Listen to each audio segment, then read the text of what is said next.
Hello mga beshi, pag-uwi ko nga po galing school, inaya nga po ako ni mama pumunta sa may RCS. Bibili nga daw po kami ng candies para sa loot bag ko. Di ko nga alam na maghahanda ako, sinabi lang po sa akin ng classmate ko. Nakita nga po pala namin si Papa sa RCS, dito po kasi siya nagtatrabaho. Kumuha na nga ako ng jellies at 2 chubby, 1 putos, 4 na pack na tahos, at 1 mentos. Nagutom nga po kami ni Baby Atina kaya nagbukas muna kami ng Oreo. Mamaya na nga lang po namin babayaran pagtapos po namin mamili.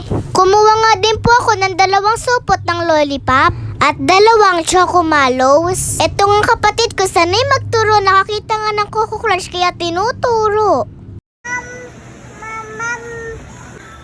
Yummy. Pagkatapos naman